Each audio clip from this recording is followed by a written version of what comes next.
Hello and welcome to Moderate Fantasy Violence, a podcast about pop culture and the world around it. I'm Nick. And I'm Alistair. And this fortnight, I've turned my fan off specially to record this, so you better be grateful. And also, we are covering Thor Love and Thunder, the latest Marvel Cinematic Universe movie, of course, the long-awaited follow-up to Ragnarok from director Taika Waititi. And then we're doing The Boys, the third season of the smash hit Amazon show about soldiers fucking up superheroes. And then, yes, three items. How are we doing this in this heat? We've got a final wrap-up of Ms. Marvel, the first season of the new Marvel Disney Plus show, introducing Iman Vellani as the teenage superhero who just loves Captain Marvel. But before any of that, and let's all think of the person who has to edit this later, guys. Alistair, what have you been consuming lately? So, I've watched a film that I can recommend to our listeners. I must stress, though, that this film really is not for everyone. It's got some quite unpleasant bits in it. Is it Tatane again? It's not Tatane again. I don't think I'm going to watch Tatane ever again, if I can avoid it. Although it is very good, and I'd recommend you watching it, but I think one... Rather you than me, said Alistair.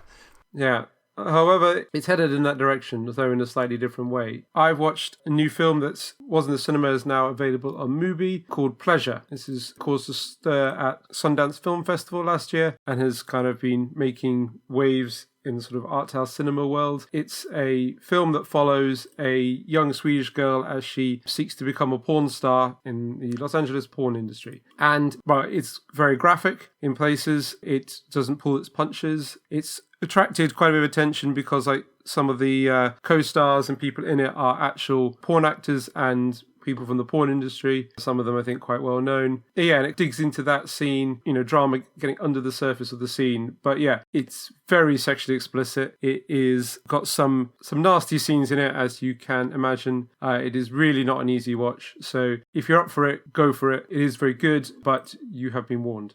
I can't say this sounds like something I'm going to watch, but cool. You said it's like, what, the history of the porn industry?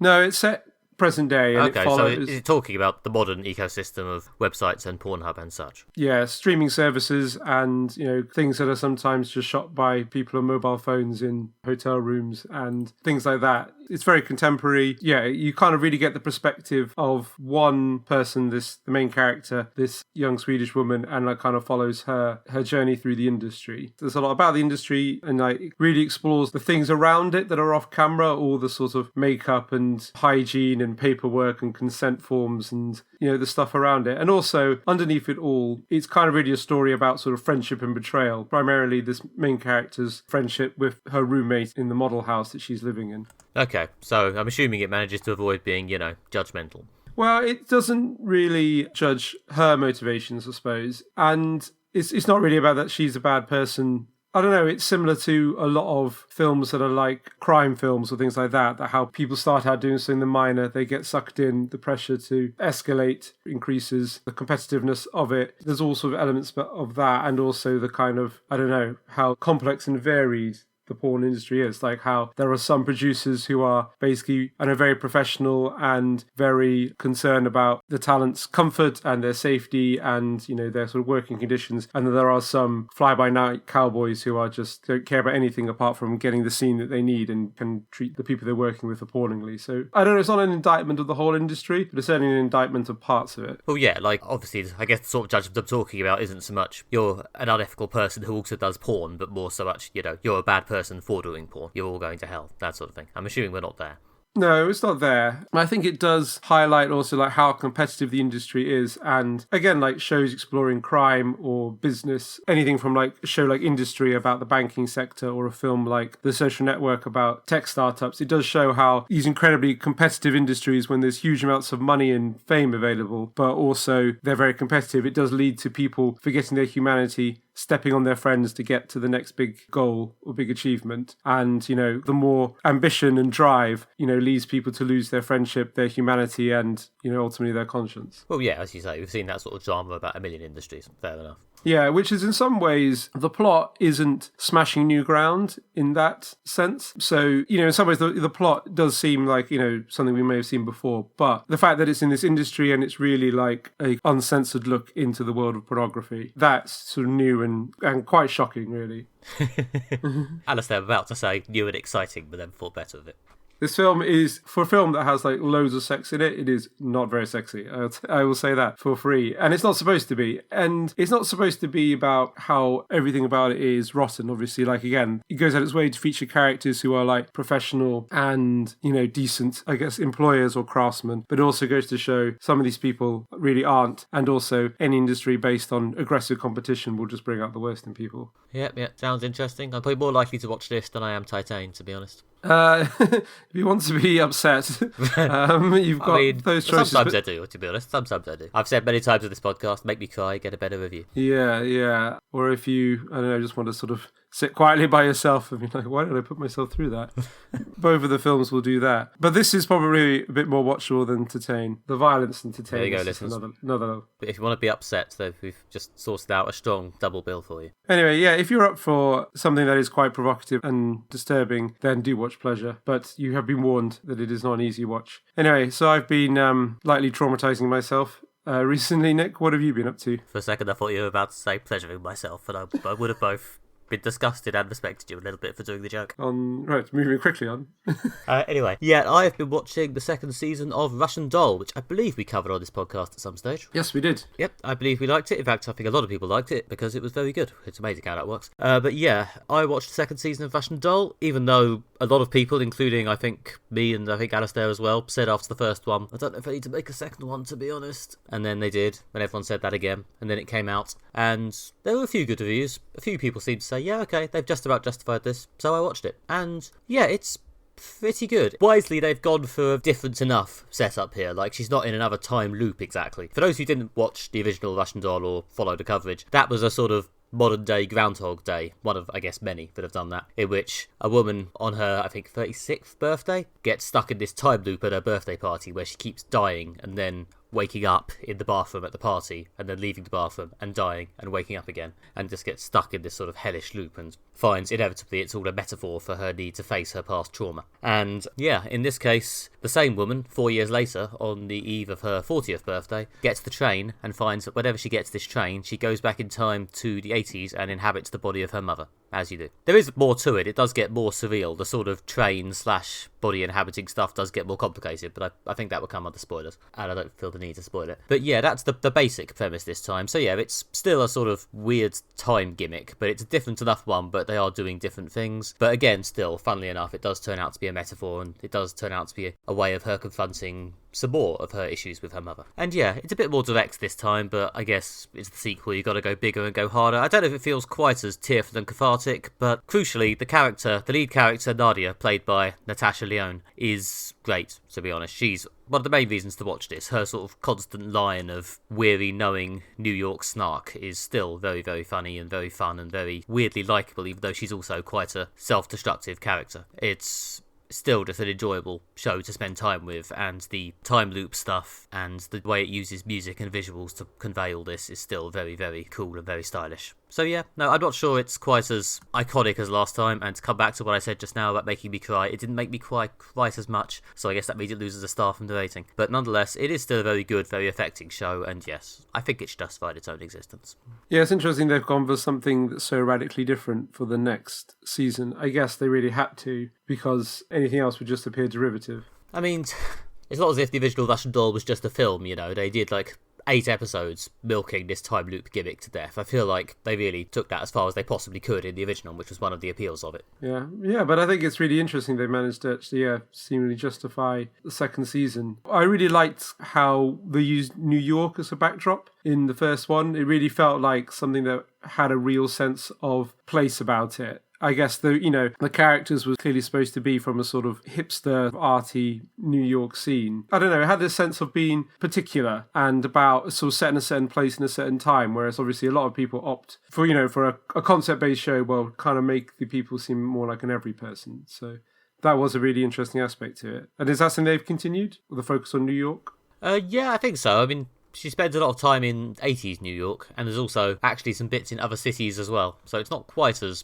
100% New York focused. It turns out, I guess I'm spoiling bits of it anyway, there's a bit of travelling in space as well as time this time. So it's not quite as strictly New York focused, but there are still lots of loving shots of New York, yeah. Yeah. Oh, that's interesting, yeah. Yeah, this has been on the to-watch list for a while. I just haven't really got around to it. It's worth doing. I don't get the feeling it's made quite as big a splash as the first season. I have no idea if they're going to make a third, and I'll be fine if they don't, but this is a decent sequel. It does feel very much like a sequel rather than a second season. Yeah, I got that vibe. I mean, it's been quite a long gap. It's not like it came along a year later. I guess there was a pandemic in between that might have slowed things down a bit. It's worth watching. I mean, obviously, I think it's been a couple of months since it came out, so obviously I haven't been jumping on it urgently either, but yeah, it's worth getting around to. I know there's a lot of TV at the moment because the industry seems to be waking up in one mighty surge after COVID. So it's worth making time for this one, I think. All right, cool. Well, yeah, it'll go up the list.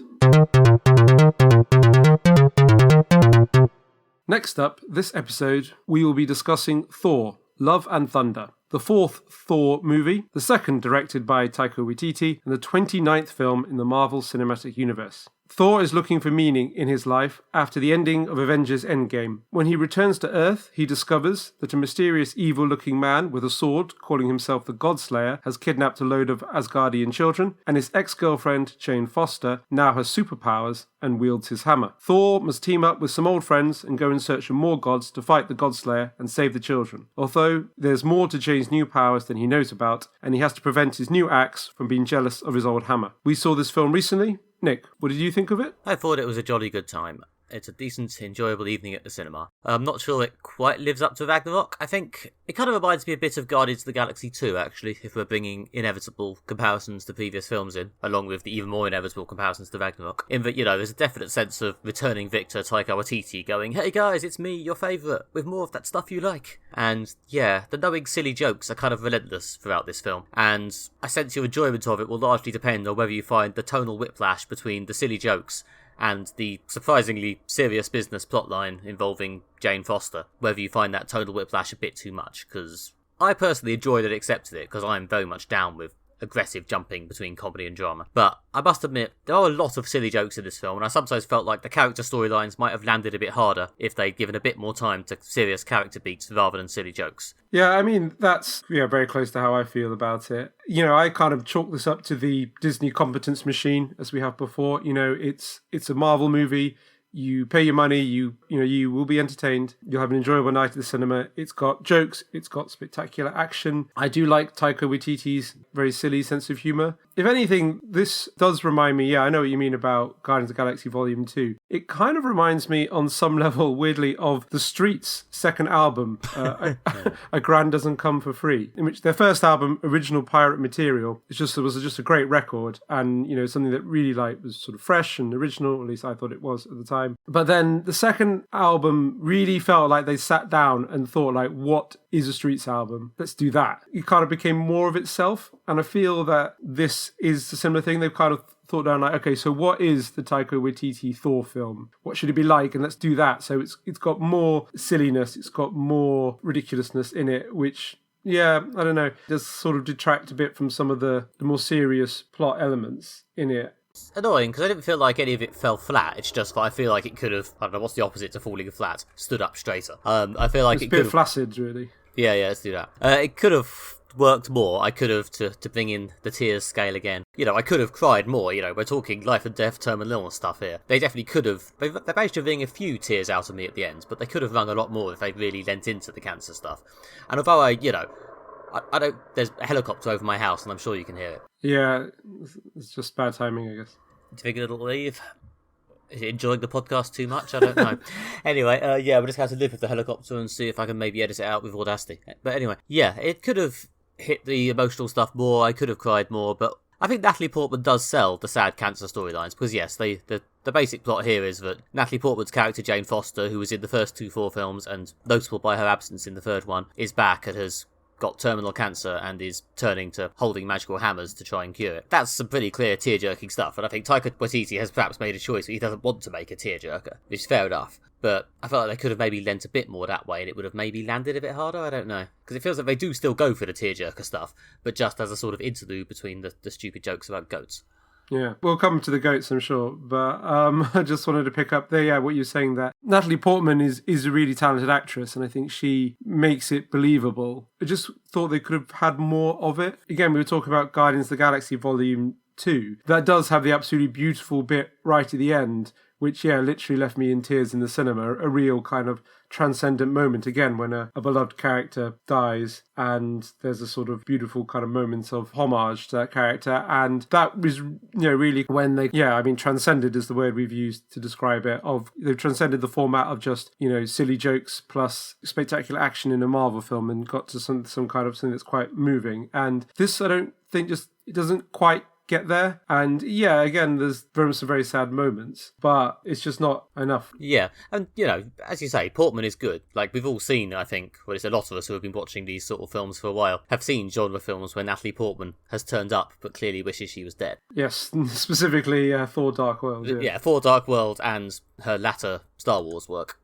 Yeah. Some very please take me from this mortal place work from Natalie Portman there. But she is here, and she is actually, conscious and awake and into it this time, I think. This is a good performance from Natalie Portman, but she's maybe just not given quite enough time and quite enough emotional material. And again, that might be a conscious choice by Waititi to make a fun film rather than a sad film. But I think, as you say, as you can sometimes pull off both and thread the line into something that's transcendent, I guess. Yeah. There was a chance to do that here. Like, I've read the comics this is based on this occasion, and they do manage that. And the film, I don't think, quite threads the needle. And I'm not going to punish the film for not being as good as the comics. Sometimes they're not. But I don't think the film in itself quite succeeds at being as great as it could be, either. Yeah, exactly. And there's a lot to love about the humour here. It has some great, funny sequences. I especially enjoyed a very humorous bit when Thor and pals travel to the kind of the city of the gods, and they meet gods from various cultures and from across the galaxy in human history. There's a whole bit with Russell Crowe turns up playing Zeus, king of the gods, and he is just hilariously pompous and silly and kind of really sent up that kind of Russell Crowe boss man persona that he has. He does an absolutely mad accent. I'm not sure that's supposed to be, I guess, Greek. I think it's meant to be Greek. It's certainly circling around the country. Yeah, it's Greek with sort of Italian influences, which I don't think Russell Crowe is either. He's Australian anyway. Yeah. But he is very funny. You mentioned some goats. Thor receives gifts, 2 enormous, screaming, badly behaved goats. It's just funny, livestock is inherently hilarious for some reason. And it also means that at any point when they feel they've gotten too far from a joke or if things are getting too serious, they can just literally break any moment of tension with a goat screaming somewhere off camera. And you're right back to being funny. Some people might think that that's probably overused, but I guess we've discussed that. But certainly it is a hilarious, reoccurring bit that they do. Yeah, I mean, certainly during the actual viewing of this film, I've said a few negative things about the emotional stories now. I was having a perfectly nice time. I'm carried through by the fact that I like Taika Waititi's sense of humour. I laughed at almost all of his jokes. I was therefore pretty much smiling and enjoying myself throughout this film. This is not a negative review, really. It's just that, unfortunately, as the sequel to Ragnarok, we therefore get the expectations game, and this film may have slightly lost the expectations game. Yeah. But then, there's also, there's the running joke of how the axe that he made in Infinity War is jealous of his old lover, the hammer, or his old weapon, I should say. Okay. So, that was an unintentional fuck-up, but it's quite funny, so maybe leave it in. Oh, yeah, and just in general, Chris Hemsworth remains incredibly good at this sort of himbo comedy which Thor has been all about since Waititi took over. Yeah. You could perhaps argue that Thor himself doesn't have a massively clear arc here. If anything, his arc is almost his lack of arc. But I think the Jade stuff is strong enough to carry it, and Chris Hemsworth is just incredibly charismatic and incredibly funny. He's gone from, across the course of these 4 films, from being sometimes maybe a fun but slightly forgettable leading man to a genuinely really good one. Fair enough. Yeah, by being funny and having this sense of humour about himself, and willing to be the sort of uber himbo, which he's very, very good at. And he's got his sideline in Muscle Man Army films for, doing something else. A new one just dropped on Netflix. So, he's got a rounded persona in film, which he's built up through Thor. And, I don't really get tired of watching him play Thor. Yeah, and the other central figure I guess we haven't mentioned is Christian Bale as Gore the God Butcher, the lead villain of this film, who very much does what he says on his tin. But it is a fun performance by Bale. He's got enough motivation. He's really throwing himself into this sort of weird, creepy, pseudo-Marilyn Manson stuff. It's probably not, Thanos level good, but it's a decent performance, and for one of these sort of one-shot villains who only gets a few scenes, I think he's pretty good. Yeah, no, it's very creepy. I like this kind of gothic aesthetic they've got, especially there's a bit when they go to his world and it all turns sort of black and white and everything goes quite creepy. And he's a good actor, does a great performance. Interesting that obviously a big star of many DC films now doing a Marvel performance. But he's got a character that's got a sort of straightforward motivation. He wants revenge for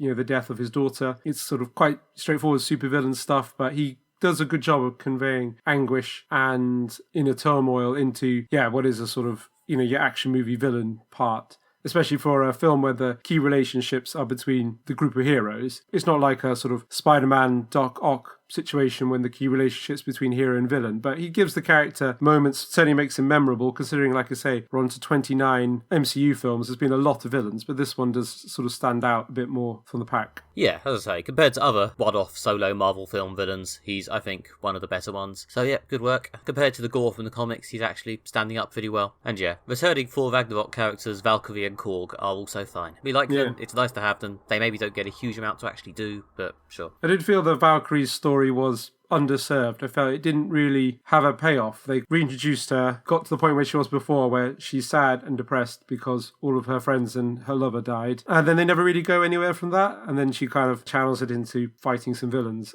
And I felt that they needed a third bit to her story. She needed to reach some kind of resolution or progress. The character in the comics, I'm led to believe, is gay, and there was very little of that in this. There's a bit when she kisses the hand of one of the other Greek gods that's sort of in Zeus's kind of group, one of the women, and it mentions her lover and specifically says it's a woman. But again, it's almost kind of queer baiting level of the sexuality of the character is hardly there, and also crucially there is no resolution really. Well, yeah, I mean, I don't know. She just doesn't have anything to do, really. I mean, if this is just keeping the character on screen for the future announcements of a Valkyrie TV show or movie, then fine. But in this film, she doesn't have that much to do. But there we are. I mean, the film is a brisk 2 hours long. Second time running, keeping the Marvel film at around 2 hours long. And obviously, predictably, I somewhat approve. But yeah, as a result, it almost feels like they're rushing through stuff. Especially because, as I say, the stuff they prioritise keeping in is the silly jokes. Yeah, which at least makes it tonally consistent and does make it entertaining. So yeah, I mean, I think although you can spot the flaws in this relatively easily, I guess it doesn't mean it's not entertaining and it's not worth the price of admission, because I think it loops back to the basic Disney competence formula, which is you want some humour with your spectacular action, you want your entertaining night at the cinema. That's what you're getting here, and it does deliver in that regards. It does deliver. I have seen some people slating the CGI on this film. I must admit it's probably not the MCU's most beautiful effort. No. The City of the Gods I thought looked pretty good, but some of it did look a little bit like you can tell this is just shot on a soundstage somewhere. Yeah. There's one sequence at one point, I think when they're entering the City of the Gods, where a CGI helmet appears on Natalie Portman's head, and until they cut away and cut back again, she's quite clearly got a helmet CGI'd on rather than actually wearing a helmet, and it looks really bad. Yeah. Like, comically bad. It genuinely took me out of the film. Yeah, I also spotted the boom mic at one point. Amazing. I did not spot that. It was in the scene when they're in the City of the Gods, and it's the bit when Thor interrupts Zeus's speech, and then you can see the mic above his head, and I thought I was at the mic so that he can now he's interrupted, a mic's come down so he can address the chamber of the gods. But then in the next shot it's gone, and there's no real references made to it. It's clear I was like, oh, that was clearly just the booming shot. That's even more baffling in a film with this much CGI. Considering he was standing in a largely CGI environment, the fact that they might have failed to CGI out the boom mic is amazing. Okay, cool. So there we go. Thor: Love and Thunder. It's a decent time. Please send us the gaffes you spotted in the film.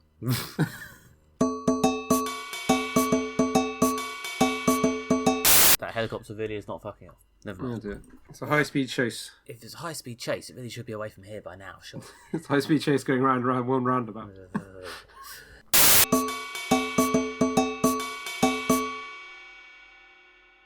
Okay, next up on this extra long summer special thing, it's time for The Boys Season 3. This is, of course, the return of the epic series about military hardmen bashing up superheroes, based on the comic by Garth Ennis and Derek Robertson. And this year, a new drug has been discovered that gives the user superpowers for 24 hours, which, of course, gives the boys the chance to level the playing field in their battle against the Seven, the elite superhero group who are, of course, universally arseholes, and in particular their prime arsehole leader, the Homelander, who is becoming increasingly unstable and unsettling. And as often happens on this show, bloody battles and bleak satire ensue. We have seen this new season of Amazon's smash hit show. Alistair, what did you think of it? Yeah, so this is another great season from probably the best thing that's on Amazon Prime right now. Thoroughly entertaining, completely filled with gore and nastiness and bad language and all the stuff that you want. There's a lot to like about this season. The main thing I'd say is that the plot kept moving and kept going in interesting new directions. It felt there was a real kind of steady progression of each episode, kind of moved the plot forwards in a dramatic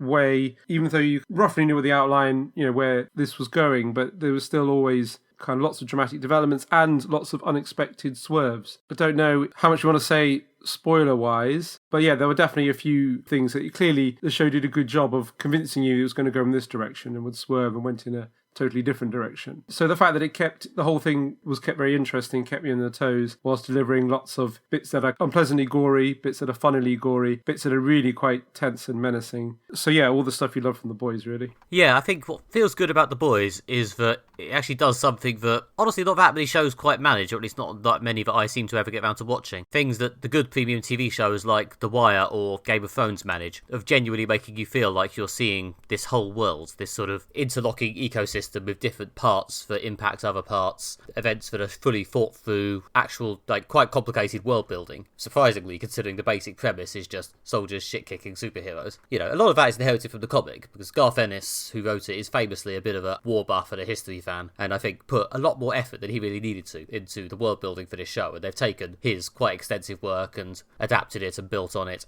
and produced something that feels very, three-dimensional and nuanced and clever for a show this simplistic. And the fact that it does that and also gives people what they want in terms of, cheap thrill violence and this sort of ongoing bleak satire. Yeah, there's a lot going on in this show, and honestly, it gets so much talked up as, oh my god, the most extreme show on TV, but it's sometimes hard to notice that there actually is quite a lot going on. Yeah, there's more to this than just ultra-violence. What you said is spot on in that the kind of largeness and complexity of the world means that it can accommodate a lot of plot. Like, when I watched the final episode, there's obviously the plot recap, previously on The Boys. When it goes through everything that's obviously going to be paid off in the final episode, it's like, man, this show has a lot of plot. There are a lot of threads and a lot of characters. There's about 6 or so people in The Boys. They've all got their separate plot lines, the 7 plus their surrounding attaches. Everyone's got friends and family, and there's a real big universe and a lot of plot, but it means that it's all different bits going on in different places, and it's all kind of connected, and it means that it can keep going. Interesting things can kind of keep happening, but it seems very organic. Yeah, it very rarely feels entirely forced. Sometimes, a new plot element is just rammed into the story to work. Like, the new drug I mentioned, the temporary 24-hour Compound V, just appears in the first episode of the season because,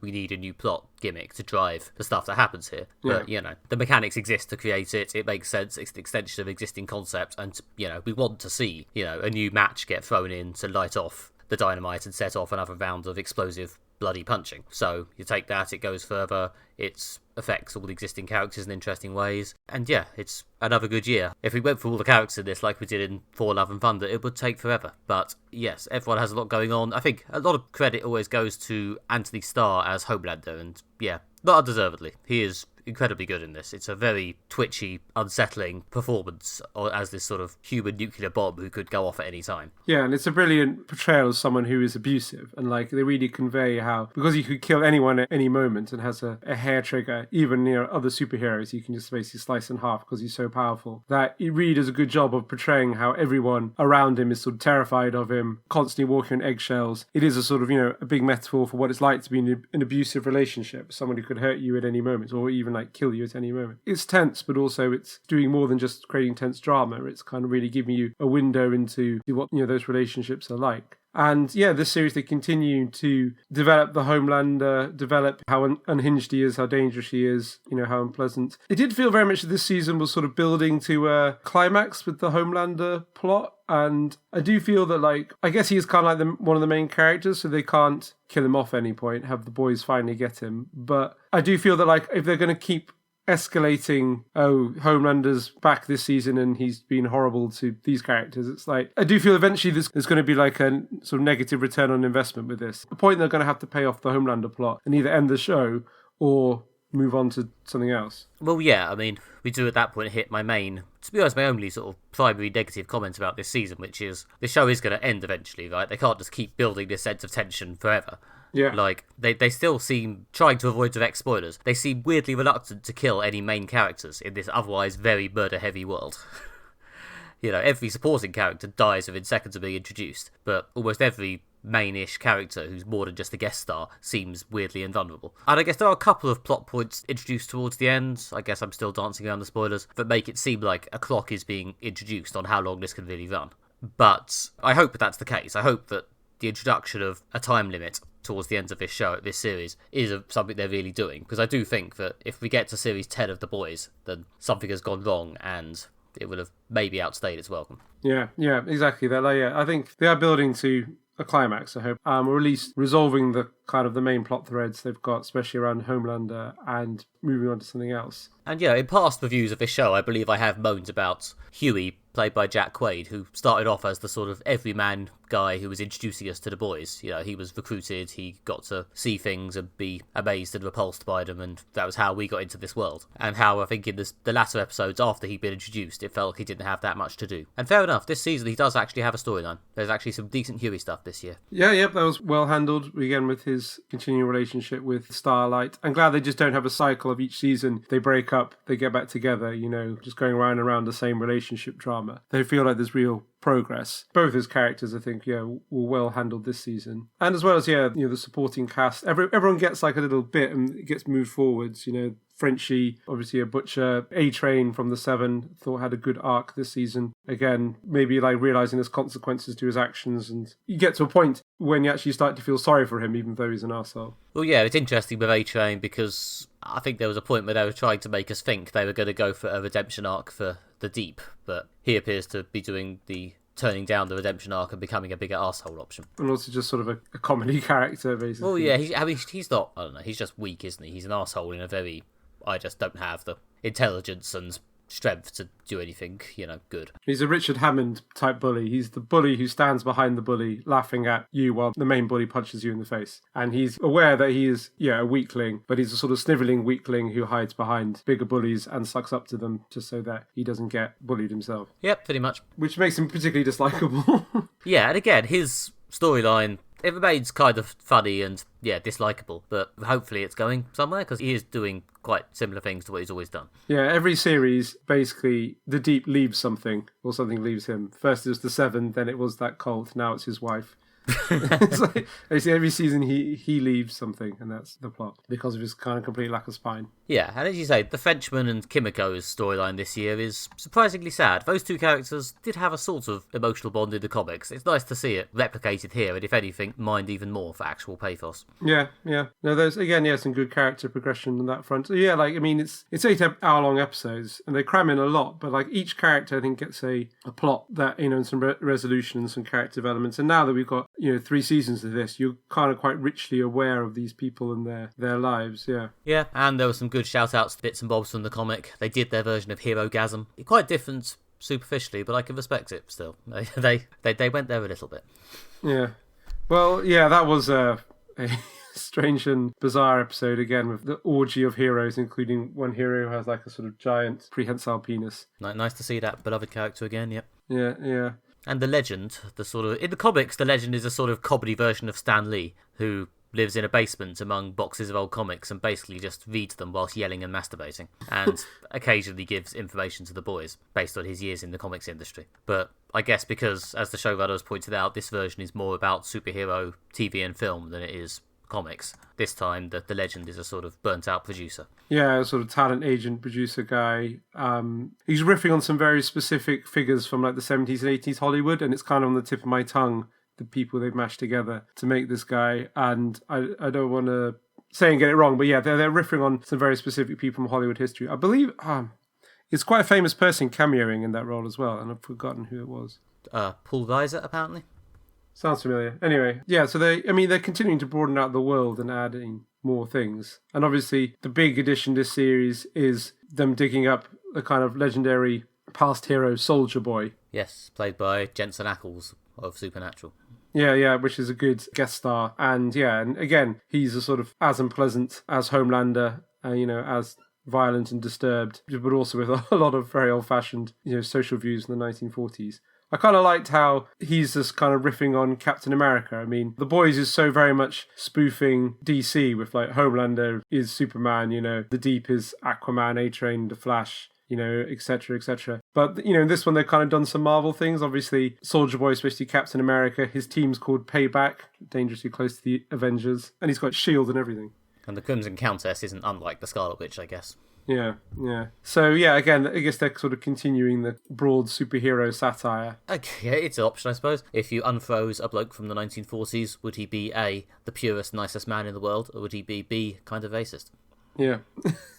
And certainly have some very retrograde views on manliness and, I don't know, whether it's acceptable to hit people and things like that. So, yeah, no, that was fun. I enjoyed Jensen Ackles in that. I've never seen Supernatural, despite there being 12,000 seasons, but he's very charismatic in this sort of hero role. I wouldn't mind if they brought him back in this. And I did like how political this show continues to be. Like, there's a lot of stuff about conspiracy theories. Like, Homelander's got his own tribe of MAGA-type people who are believing anything he says, even though when he's blatantly on TV lying. There's all sorts of bits about them spreading fake news. They say that, like, Starlight's children's home are, like, actually a front for, like, smuggling children into, like, paedophile sex rings. Very reminiscent of, like, QAnon and Pizzagate conspiracy theories. In this series, they realise that Homelander realised that if he speaks directly to the people, bypassing the media and turning against the media and telling them the things they want to hear, that they'll love him directly, and has that direct connection to the people, very much like Trump has.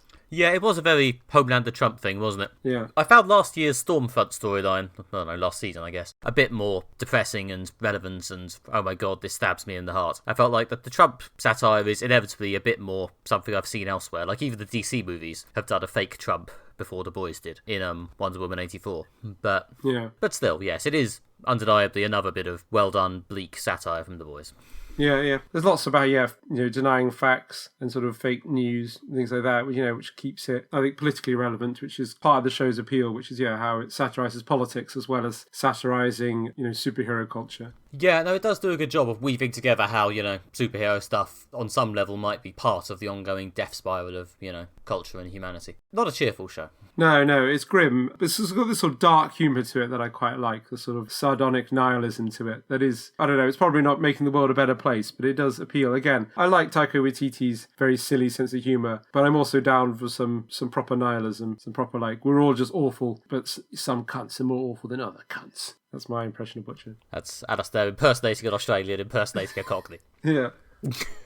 I mean, to tie it back to what I said about Love and Thunder, yeah. I think this show, one of the things it does well is, yes, it commits a lot to its sense of humour, which is different to Love and Thunder, but still. But it also does, I think, find a bit more space for the sad, emotional stuff. Like, I think, again, as I sort of said at the beginning of the review, I think that for all that this show gets a reputation for being the most extreme show on television, the emotional stuff does land surprisingly hard. It does always remember to take the time to make it clear how this all sucks and how sad most of the characters are. Yeah, and it gives you a window into abusive relationships. It satirizes politics and culture and the way that so much of, like, politics is culture, and has some quite, I think, nuanced and intelligent things to say. I mean, I think, gets people's attention with, a superhero exploding through another superhero and everyone getting covered in buckets of gore. But, it does actually have something to say after it's grabbed your attention. Yeah, I think that's fair, and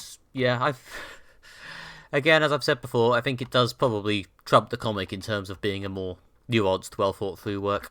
Although, this is Nick slightly grabbing his soapbox here, I do think that the comic is starting to get a bit of a raw deal in the discourse around this show. Like, I don't disagree that this is probably, a better work, but I do sometimes see people saying, oh, they took this comic, which was like just a piece of shit filth rag, and they turned it into a good TV show. It's like, please calm down. Your favourite content creators don't have to be miracle working genius, guys. It's just, yes, they did a good job. The comic has its merits too. That's just having a complete lack of nuance. That, good things can only come from bad things. Things can either be good or bad. Like, the comic can be a great comic, and someone can, sort of pick it up and go, this is a great comic, and I'll need to change some things to make it a great TV show, and it'll be a thing in its own right. There's lots of films that are better than the books they're based on and things like that, because sometimes, a second pair of eyes or in a different medium helps something get to where it needs to be, but things are still, good in their own right. Yes, anyway, I'm sorry, that's not really entirely relevant to reviewing this series of TV, but there we go. Justice for the Boys comics. Finally, this episode, we will be discussing Ms. Marvel, a new Disney Plus TV series set in the MCU. The show follows Kamala Khan, a teenager growing up in a Pakistani Muslim community in Jersey City. Kamala is a huge fan of Captain Marvel and dreams of being a superhero. When she discovers a bracelet that belonged to her grandmother, she unlocks magical superpowers, but also gets the attention of powerful magical beings and a vague but menacing government agency. Can Kamala uncover a family mystery that goes back to the partition of India and discover the origins of her powers, whilst hiding her abilities from her overprotective mother and living a normal teenage life? We saw this complete first season recently. Nick, what did you think of it?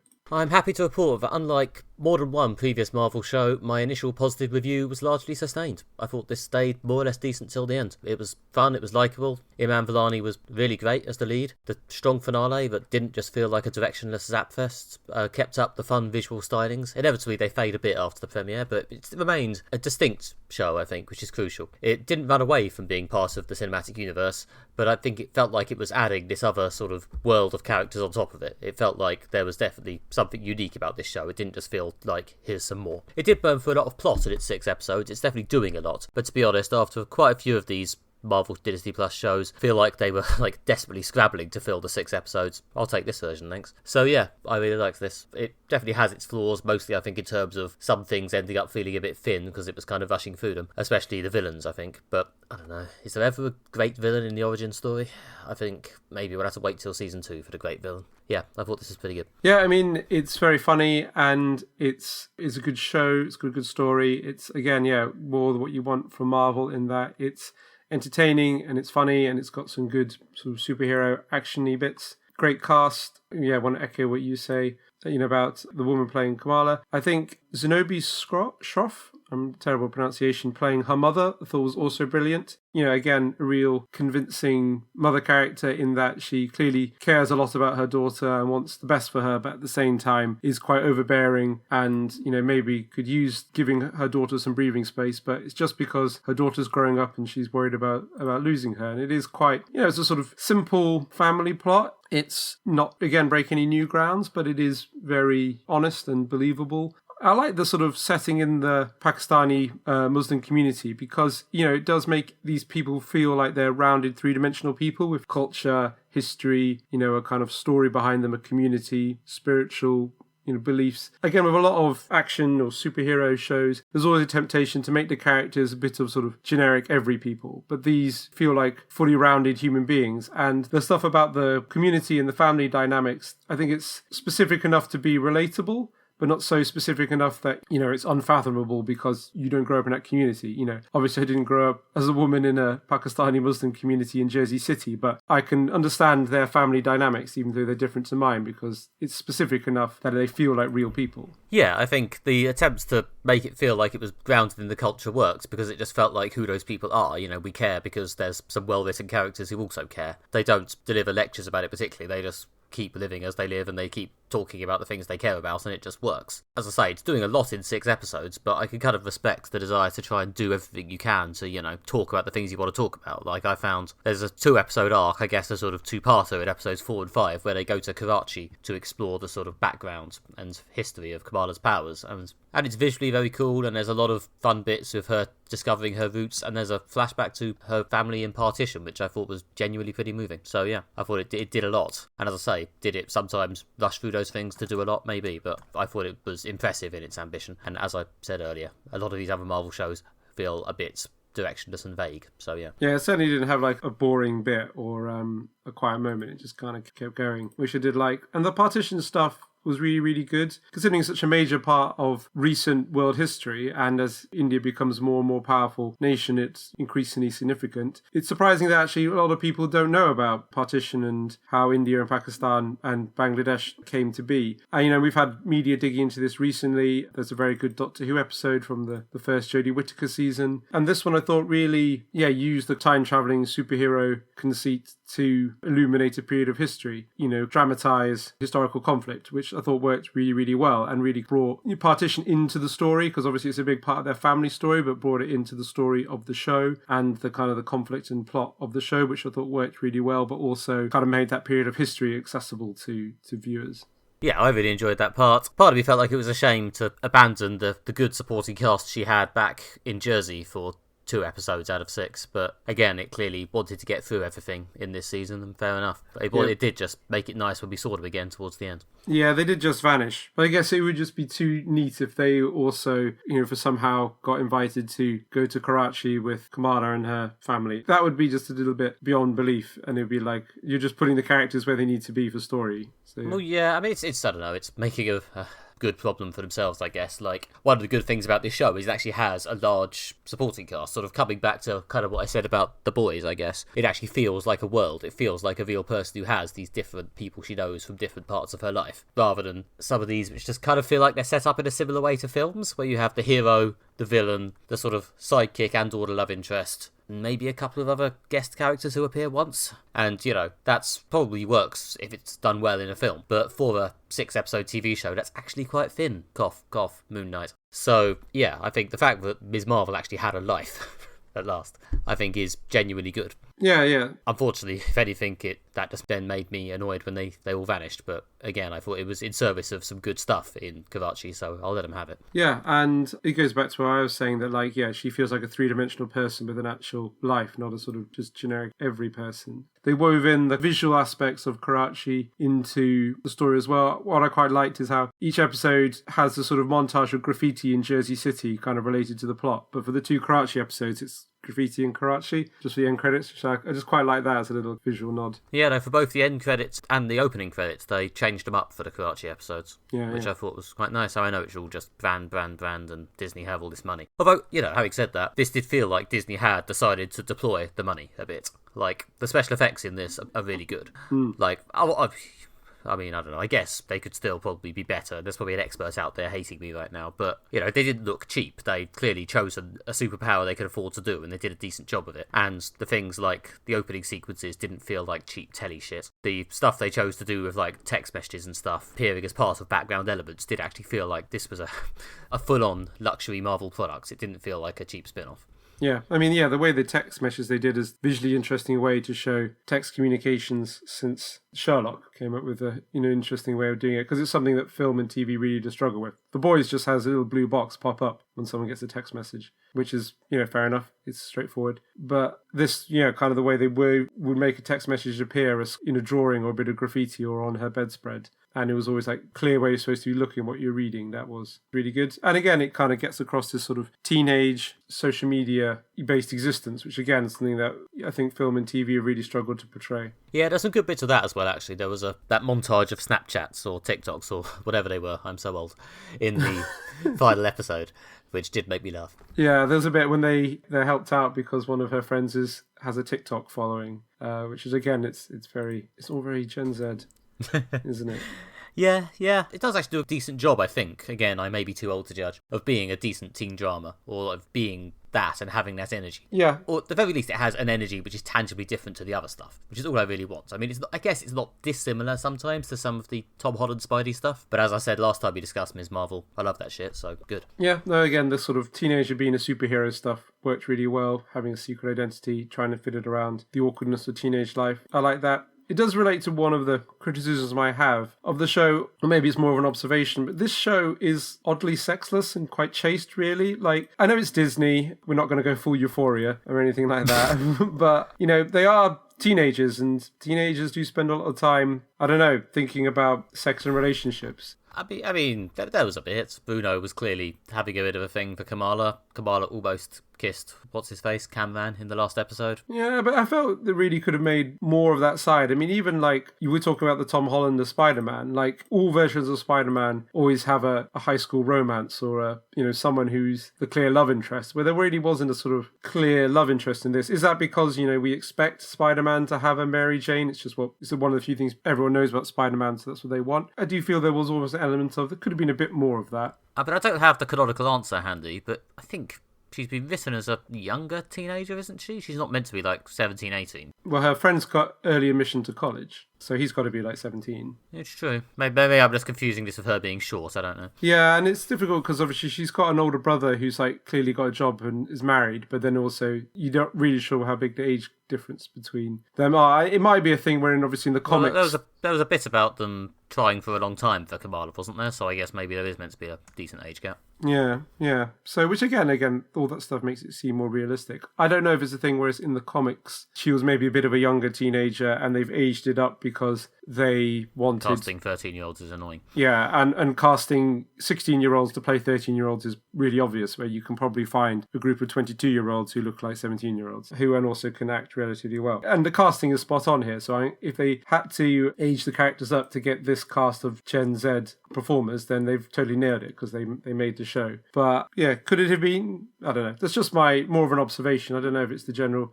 Disneyfication of culture. I just, as you say, they've done it in other stuff. I just don't think it's what they're interested in here. Yeah. Clearly they wanted to talk about other things. I think there was a bit of that with her obvious crush on Camran and stuff. And I think there was meant to be a bit of vague tension of some kind between her and the Red Dagger guy, wasn't there? Yeah, again, it's all there, but it's all a bit, like you say, it's vague, it's not developed, it's not paid off as a plot line, but it's not a deal breaker. It's just, people have pointed out that the whole MCU is certainly weirdly sexless. Like, there's romance plots, but like, everyone's incredibly beautiful, no one's getting it on. They did a bit in the Turtles. I know we've all forgotten the Turtles, but it did briefly happen. Yeah, fair enough. This did not bother me. I did not at any point think, why are these teenagers boning? I thought that's maybe taking it a bit too far. I don't know. It's just something that it occurred to me, and maybe I don't know. Maybe they'll develop the romance plot more fully in the next season, and it'll be fine. Tempting though it is to stay on this point and punish Alistair more, I'm gonna take that opportunity to move on. Yeah, I'm hoping there'll be a next season. I have no idea what the broader Marvel plan is. I'm aware we're approaching San Diego Comic-Con. In fact, as of the release of this episode, I believe it's within the next day or two. So we may well know more about the exciting future of our lives in Marvel Cinematic Universe content terms in the next few days. But yeah, I genuinely don't know what's happening next with this, apart from her appearing in the Captain Marvel sequel next year. But I do hope there is more Ms. Marvel, because this was the good shit. Yeah, I'd much rather they continue this than, I don't know, Loki, or which I think they have said they are going to continue. And there's a bit at the end, sort of clearly setting up a sort of direction for the plot for the next season. Well, that's setting up the plot for Captain Marvel 2, isn't it? No, I meant the bit before that, when, when they're getting in the car and Bruno says, it's not just the bracelet, it's not just her family, there's something very different about her. I guess that's what they're exploring. Spoilers, by the way, if anyone cares. But yeah, I'll take a brief spoiler pause now for anyone who cares to stop listening. There we are. Yeah, the bit about her potentially being a mutant, because obviously, in case you weren't clear that they meant mutants as in X-Men, they actually played a riff of the X-Men theme in the background. Oh, I missed that. Yeah, if you go back and watch that scene again, after Bruno says mutation, you can hear playing behind him. So distinctive. So distinctive that you missed it. So distinctive, so classic, to be fair. I love that theme. Anyway, for various dull reasons, she isn't a mutant in the comic, but she was clearly originally meant to be, so I've no particular problem with them going back to that. Yeah, and that's her redirection for the next season. I mean, there's a lot in this show, and it throws out lots and lots of different things. Like, there's damage control, the vague but menacing government agency with one of the people from Orange is the New Black in it, one of the people from Succession in it. There's, the clandestines introduced, there's the Red Daggers. There's a lot thrown out in this. And, it does kind of move from things to things quite quickly. And it introduces a dynamic, and then it throws in something else, which does keep it interesting and keep it moving. And it doesn't suffer from like Moon Knight does, when it kind of just seems to be different shows at different points exploring different things and with different tones. But there is a lot going on here. A lot of things introduced from the MCU. Yes, there's a lot of stuff, sometimes almost too much. I think as a result, some of it feels a bit thin. The clandestine as villains are not the deepest and best villains ever. This is not a Christian Bale as Gore scenario. They are not that memorable. They play their part in the story, and because we care much more about Kamala, it still just about works, but they are a bit nothing. There are some people with superpowers who have some superhero-esque or supervillain-esque motivation that may destroy the world. I mean, again, we're really not breaking any new ground with this, but they're the villains and the main focus for development. Again, as we were saying about Thor, Love and Thunder, that the key relationships are on the hero's side. They're between Kamala and her circle. The villains are just very much antagonistic force. Well, yeah, and especially in the origin film or first season of the TV show, that's never where you get the best villains, is it? The focus here is on the hero having her becoming a hero moment. The villains are just there to give us something to fight. So yeah, a slightly dull group of nobodies and some generic evil government people. Fine. Yeah, but I guess, and it's more, if it's extended comics continuity, then I guess it's more things they can pick up later, but it is a lot of stuff to get your head around if you're not familiar with it.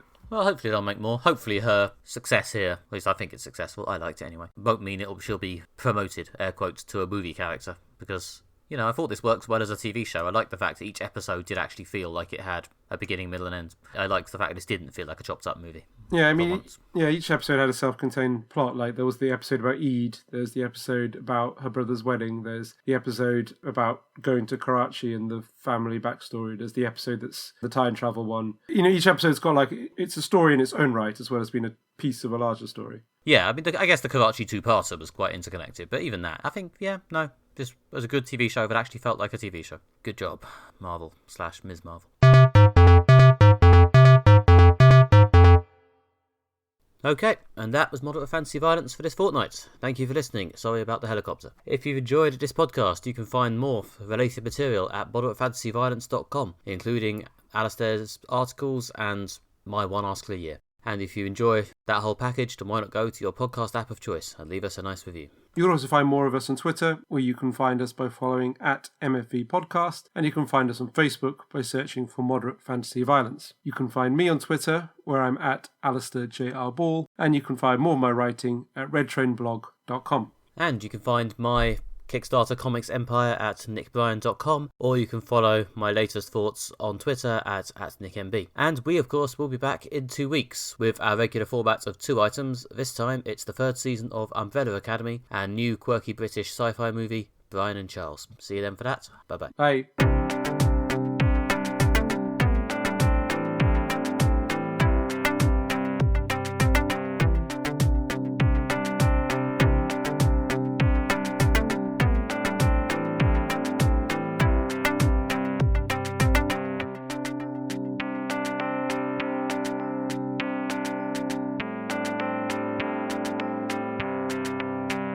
Is it buzzing off?